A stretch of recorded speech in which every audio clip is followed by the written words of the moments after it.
if you want to talk about Seattle as well as the AFC East, the through line is Jamal Adams, and how it's amazing how Pete Carroll is like laughing about Adams freelancing, and and Dan Quinn's basically saying we saw things out of the defense that we've never really seen on the back end of the defense, and Jamal Adams is the difference, and that's exactly why he got benched in New York. It's insane to me. And then that Jets team comes out and lays a total egg against a Bills team for whom I think the AFC East is still the division. I kind of give both of those subject matters for you to chew on right there, Mike. And here's the thing about Jamal Adams. I talked to Russell Wilson after the game. And, Russell is always going to be a team guy. He's always going to praise his teammates. That's the way he is. We've been hearing it for 9 seasons now. But when I asked him about Jamal Adams, it changed, right? It was different. He stopped, and he started rattling off one word after another. I got my notes here.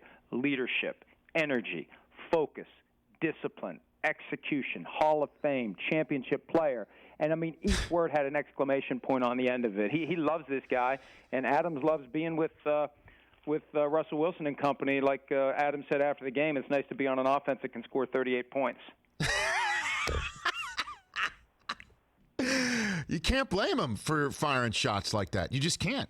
You can't blame him for doing that. And, at some point he's got to let it go and just declare himself the victor and move on. But with the Jets on the schedule in Week 14, I think it is, I guess it's going to be hard for him to do it. If they weren't on the schedule this year, it'd be different.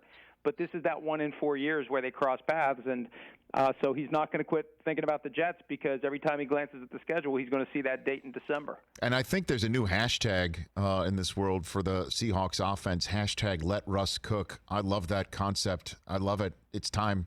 It's time with DK Metcalf and Tyler Lockett and Greg Olsen, and I think it's sky's the limit. He should at least get an MVP vote this year. Let's put it that way. Well, absolutely. And here's the thing, Rich. We had Russell Wilson on set with us, Chris Sims and I, at the Super Bowl, and he said then, and he said it in his always very positive way, and you never can quite tell when Russell Wilson's saying something that's remotely controversial, but he said, I'd like the offense to treat, the rest of the game like we tend to treat it in the fourth quarter when we need to score points. Let's have a greater sense of urgency. Let's make it happen. He's since said that again publicly. And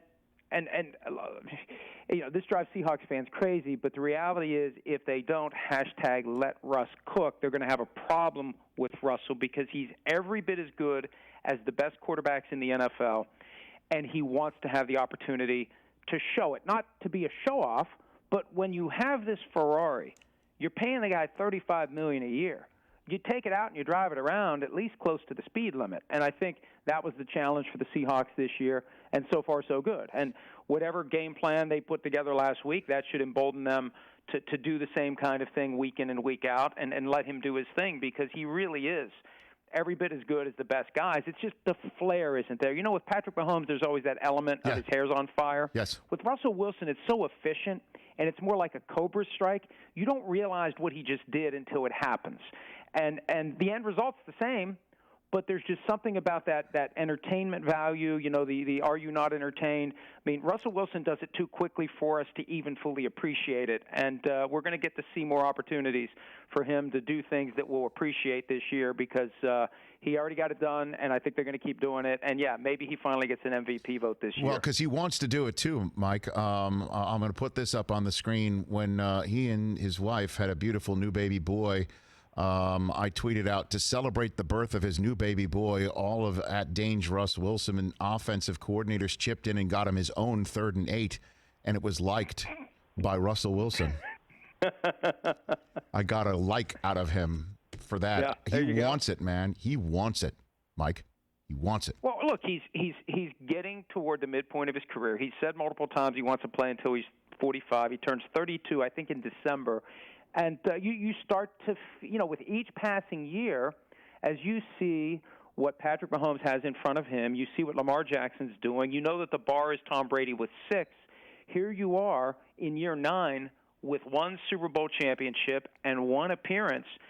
At what point do you skew in the direction of Aaron Rodgers, all due respect to Aaron Rodgers, but he's got 1 for his career, or Tom Brady, who's got 6? And at some point, you've got to break out of that mold, and I think he wants to break out of it right now. Hey, you watched all the way to the end. Thanks for that. Watch more right here.